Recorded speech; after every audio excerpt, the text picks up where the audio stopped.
اور وہ پانی کے درمیان ایک ابری ہوئی چٹان پر پناہ لینے میں کامیاب ہو گئے۔ ادھر بھائیوں نے اپنے مکارانہ کھیل کو چھپانے کے لیے رات کے اندھیرے کا انتظار کیا اور روتے پیٹتے اپنے والد کے پاس پہنچے، کیونکہ وہ جانتے تھے کہ جھوٹ آنکھوں سے عیاں ہو جاتا ہے۔ اس لیے انہوں نے رات کی سیاہی کا سہارا لیا۔ کہنے لگے، اے ابا جان، ہم دوڑ لگانے کے مقابلے میں مصروف ہو گئے اور یوسف کو سامان کی رکھوالی پر چھوڑا تو پیچھے سے بھیڑیا اسے چیر پھاڑ گیا، مگر جلد بازی میں وہ ایک بڑی چوک کر گئے۔ وہ قمیص پر مصنوعی خون تو لگا لائے، لیکن اسے پھاڑنا بھول گئے، جو اس بات کی کھلی گواہی تھی کہ یہ بھیڑیے کا کام نہیں بلکہ ایک من گھڑت کہانی ہے۔ جب سیدنا یعقوب علیہ السلام نے وہ بے داغ مگر لہو رنگ قمیص دیکھی تو حقیقت حال بھانپ گئے کہ ان کا بیٹا زندہ ہے، مگر بھائیوں نے کوئی گہری چال چلی ہے۔ چنانچہ انہوں نے کمال ضبط کا مظاہرہ کرتے ہوئے صبر جمیل کی راہ اختیار کی۔ قدرت کا کرنا ایسا ہوا کہ مدین سے مصر جانے والا ایک تجارتی قافلہ راستہ بھٹک کر اسی ویرانے میں آ پہنچا جہاں وہ قدیم کنواں موجود تھا۔ انہوں نے پانی کی ضرورت کے لیے ایک شخص کو بھیجا، جس نے جیسے ہی ڈول نیچے ڈالا، حضرت یوسف رسی تھام کر باہر آ گئے۔ اس حسین و جمیل بچے کو دیکھ کر وہ شخص پکار اٹھا، مبارک ہو، یہ تو ایک مہاجبیں لڑکا ہے، اور انہوں نے اسے ایک قیمتی مال تجارت سمجھ کر چھپا لیا۔ ادھر دور سے نظر رکھنے والے بھائی فوراً پہنچ گئے اور جھوٹا دعویٰ کیا کہ یہ ہمارا مفرور غلام ہے، اگر لینا ہے تو قیمت ادا کرو۔ چنانچہ انہوں نے اس گوہر نایاب کو گنتی کے چند سکوں کے عوض بیچ دیا، کیونکہ وہ ہر حال میں انہیں خود سے دور کرنا چاہتے تھے۔ اور پھر اس قافلے نے مصر کے بازار مصر میں لے جا کر اس در یتیم کو غلام بنا کر فروخت کر دیا۔ مصر کے بازار مصر میں اس در یتیم کو عزیز مصر نے خریدا، جو مملکت کے خزانوں کا امین اور بااثر وزیر تھا۔ قدرت کا فیصلہ دیکھیے کہ غلام کی حیثیت سے آنے والے یوسف علیہ السلام اسی شاہی محل میں پرورش پانے لگے تاکہ وہ مستقبل کی بڑی ذمہ داریوں اور معاشی علوم سے آگاہ ہو سکیں۔ حالانکہ وہ اس عظیم منصب سے بے خبر تھے۔ جب آپ یوسف علیہ السلام کی عمر مبارک 18 برس ہوئی اور جوانی کے آثار نمایاں ہوئے تو اللہ نے ان کی دانش اور اخلاق کو کمال بخشتے ہوئے انہیں منصب نبوت پر فائز کیا اور فہم و ادراک، صائب فیصلے کی قوت اور تعبیر رویا، خوابوں کے علم جیسے معجزات سے نوازا۔ عزیز مصر کے دل میں اللہ نے ان کی ایسی محبت ڈال دی تھی کہ وہ ان سے سگے بیٹوں جیسا سلوک کرتا، اور اسی بنا پر انہیں اپنے پورے گھرانے کا نگران انچارج مقرر کر دیا۔ یہاں سے آپ یوسف علیہ السلام کی زندگی کا وہ کٹھن ترین مرحلہ شروع ہوتا ہے جہاں حسن اور عصمت کا ٹکراؤ تھا۔ اللہ تعالیٰ نے آپ کو بے مثال خوبصورتی اور دلکش شخصیت عطا فرمائی تھی، جس کے سامنے انسانی تخیل بھی ہیچ ہے۔ آپ کا کردار اجلا اور گفتگو شہد جیسی میٹھی تھی، جو بھی دیکھتا فریفتہ ہو جاتا۔ مگر سب سے زیادہ متاثر ہونے والی عزیز مصر کی اہلیہ زلیخا تھی۔ وقت گزرنے کے ساتھ ساتھ وہ اخلاقی حدود کو فراموش کر بیٹھی اور ان کی محبت میں اس قدر مغلوب ہوئی کہ اس نے ایک ناپسندیدہ فعل کی دعوت دے ڈالی۔ وہ طویل عرصے تک پہم اصرار کرتی رہی، مگر آپ یوسف علیہ السلام، جو کہ ایک برگزیدہ اور معصوم نبی تھے، نے ہمیشہ اسے ٹھکرا دیا، کیونکہ آپ کا دامن ہر قسم کی ناپاکی اور برائی سے یکسر مبرہ تھا۔ قرآن مجید اس نازک صورتحال کی منظرکشی کرتے ہوئے فرماتا ہے کہ اس عورت نے تو ارادہ کر ہی لیا تھا، لیکن یوسف علیہ السلام اپنے رب کی برہان نشانی دیکھ کر ثابت قدم رہے۔ یہاں یہ نقطہ سمجھنا ضروری ہے کہ آیت کے مفہوم کے مطابق آپ نے برائی کا ارادہ قطعی نہیں کیا تھا، بلکہ رب کی نشانی نے آپ کو اس منفی صورتحال سے کوسوں دور رکھا۔ اللہ تعالیٰ خود گواہی دیتا ہے کہ ہم نے برائی اور بے حیائی کو ان سے دور کر دیا، کیونکہ وہ ہمارے چنے ہوئے مخلص بندوں میں سے تھے۔ جب اس عورت کا اصرار حد سے بڑھا تو آپ یوسف علیہ السلام نے وہاں سے نکلنے کے لیے دروازے کی طرف دوڑ لگائی۔ وہ عورت بھی آپ کو روکنے کے لیے پیچھے لپکی اور کھینچ تان کے دوران آپ کی قمیص پیچھے سے چاک پھٹ گئی، عین اسی لمحے جب آپ دروازے تک پہنچے۔ قدرت کی کرشمہ سازی دیکھیے کہ بند دروازوں کے باوجود عزیز مصر اچانک سامنے آ موجود ہوا۔ اپنی سبکی اور رسوائی سے بچنے کے لیے اس عورت نے پینترا بدلا، اور قبل اس کے کہ شوہر کچھ سمجھ پاتا، اس نے الٹا یوسف علیہ السلام پر الزام تراشی شروع کر دی۔ تاکہ خود کو بے گناہ ثابت کر سکے۔ سیدنا یعقوب علیہ السلام کے لخت جگر حضرت یوسف علیہ السلام نے جب دیکھا کہ برائی کے بادل منڈلا رہے ہیں اور وہ تمام عورتیں مل کر انہیں گناہ کی ترغیب دے رہی ہیں، تو انہوں نے اپنے رب کے حضور گڑ گڑا کر دعا کی کہ اے میرے پروردگار، مجھے اس معصیت کے کام سے قید خانہ زیادہ عزیز ہے۔ اگر تو نے ان کی چالوں کو مجھ سے دور نہ کیا تو کہیں میں بشری تقاضوں کے تحت ان کی طرف مائل نہ ہو جاؤں اور نادانوں میں شمار ہونے لگوں۔ اللہ تعالیٰ نے اپنے سچے بندے کی التجا قبول فرمائی اور انہیں اس فتنے سے بچا لیا۔ اگرچہ عزیز مصر اور اس کے ساتھیوں نے آپ کی پاک دامنی کے تمام ثبوت دیکھ لیے تھے اور وہ جانتے تھے کہ قصور ان کی اپنی عورت کا ہے، لیکن اپنی خاندانی ساکھ بچانے اور عوامی چرچوں کو ختم کرنے کے لیے انہوں نے یہی فیصلہ کیا کہ کچھ عرصے کے لیے حضرت یوسف علیہ السلام کو قید خانے کی سلاخوں کے پیچھے بھیج دیا جائے۔ یوں اللہ کے وہ پیارے نبی جو عصمت اور حیا کے پیکر تھے، ایک جھوٹے الزام کی پاداش میں زندہ کے اندھیروں میں پہنچا دیے گئے۔ وہاں بھی آپ نے ہمت نہ ہاری اور قیدیوں کے درمیان اللہ کی توحید اور اخلاق کا پرچار شروع کر دیا۔ آپ کا چہرہ انوار الہی سے ایسا دمکتا تھا کہ قید خانے کے ساتھی بھی آپ کی عزت کرنے لگے اور آپ کو ایک بہترین انسان اور سچا خوابوں کا شارح مان لیا۔ اس قید و بند کی صورت میں آپ کے ساتھ 2 اور نوجوان بھی داخل ہوئے تھے، جنہوں نے اپنی اپنی خوابوں کی تعبیر آپ سے دریافت کی، اور یہیں سے آپ کی زندگی کے ایک نئے اور عظیم الشان باب کا آغاز ہوا، جو آگے چل کر آپ کو مصر کے تخت و تاج تک لے جانے والا تھا۔ حقیقت میں یہ قید خانہ آپ کے لیے ایک مدرسہ ثابت ہوا، جہاں قدرت آپ کو ملکی نظم و نسق سنبھالنے اور صبر جمیل کی انتہا تک پہنچنے کی تربیت دے رہی تھی۔ سیدنا یوسف علیہ السلام نے جب دیکھا کہ گناہ کی ترغیب دینے والی عورتیں باز نہیں آ رہیں، تو آپ نے کمال بندگی سے اپنے پروردگار کی بارگاہ میں التجا کی کہ اے میرے رب، جس معصیت کی طرف یہ مجھے مدعو کر رہی ہیں، اس سے مجھے قید خانہ کہیں زیادہ عزیز ہے۔ اگر تو نے اپنی رحمت سے ان کی مکارانہ چالوں کو مجھ سے دور نہ کیا تو انسانی تقاضوں کے پیش نظر کہیں میرا میلان ان کی طرف نہ ہو جائے اور میں نادانوں میں شمار نہ ہونے لگوں۔ ماری تعالیٰ نے اپنے برگزیدہ بندے کی فریاد کو شرف قبولیت بخشا اور ان عورتوں کے مکر و فریب کو آپ سے دور کر دیا۔ حیرت کی بات یہ ہے کہ حضرت یوسف علیہ السلام کی پاک بازی اور زلیخا کے اعتراف جرم کے باوجود جب یہ قصہ پورے شہر کی زبان پر عام ہوا تو شاہی خاندان نے اپنی کھوئی ہوئی ساکھ بچانے کے لیے ایک مظلوم کو قربانی کا بکرا بنانا بہتر سمجھا۔ یہ دنیا کا قدیم اور تلخ دستور ہے کہ جب طاقتور طبقہ اپنے گھروں کی بے راہ روی کو لگام نہیں دے پاتا تو وہ اپنی عزت پر پردہ ڈالنے کے لیے کسی بے گناہ کو سلاخوں کے پیچھے دھکیل دیتا ہے۔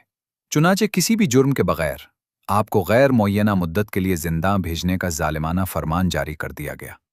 یہ قید کی ایسی قسم تھی جس کی کوئی انتہا معلوم نہ تھی، مگر آپ یوسف علیہ السلام اللہ کی رضا پر راضی اور پرسکون دل کے ساتھ قید خانے کی طرف روانہ ہوئے، کیونکہ آپ کے نزدیک ضمیر کی پاکیزگی شاہی محل کی عیاشیوں سے بدرجہ بہتر تھی۔ جس روز آپ زندہ میں داخل ہوئے، آپ کے ساتھ 2 اور نوجوان بھی قید کیے گئے۔ ایک روز ان میں سے ایک نے اپنا خواب بیان کیا کہ میں نے دیکھا ہے کہ میں بادشاہ کے لیے انگوروں سے شراب نچوڑ رہا ہوں، جبکہ دوسرے نے کہا کہ میں نے دیکھا میرے سر پر روٹیوں کے ٹوکرے ہیں جن سے پرندے اپنی چونچیں مار کر کھا رہے ہیں۔ دونوں نے آپ کے چہرے پر نبوت کا نور اور شرافت دیکھ کر درخواست کی کہ ہمیں ان خوابوں کی حقیقت سے آگاہ کریں۔ آپ یوسف علیہ السلام نے دعوت حق کا موقع پاتے ہی فرمایا کہ تمہارے پاس آنے والے کھانے سے پہلے ہی میں تمہیں اس کی تعبیر بتا دوں گا۔ یہ دراصل آپ کے اس معجزے کا بیان تھا جو اللہ نے آپ کو علم غیب کی صورت میں عطا فرمایا تھا۔ تعبیر بتانے سے قبل آپ نے انہیں توحید کی دعوت دی اور بتایا کہ میں ان بزرگ نبیوں کی نسل سے ہوں جنہوں نے باطل بتوں کو چھوڑ کر ایک اللہ کی بندگی اختیار کی۔ پھر آپ نے ان کے مستقبل سے پردہ اٹھاتے ہوئے فرمایا کہ اے میرے زنداں کے ساتھیوں، تم میں سے پہلا شخص رہا ہو کر دوبارہ بادشاہ کا ساقی بنے گا اور اسے جام شراب پیش کرے گا، جبکہ دوسرا سولی پر لٹکا دیا جائے گا اور پرندے اس کے سر کا گوشت نوچ نوچ کر کھائیں گے۔ یہ اللہ کا اٹل فیصلہ ہے جس کے بارے میں تم مجھ سے سوال کر رہے تھے۔ سیدنا یوسف علیہ السلام کو جب یہ یقین ہو گیا کہ ان کا ساتھی قید خانے سے رہا ہو کر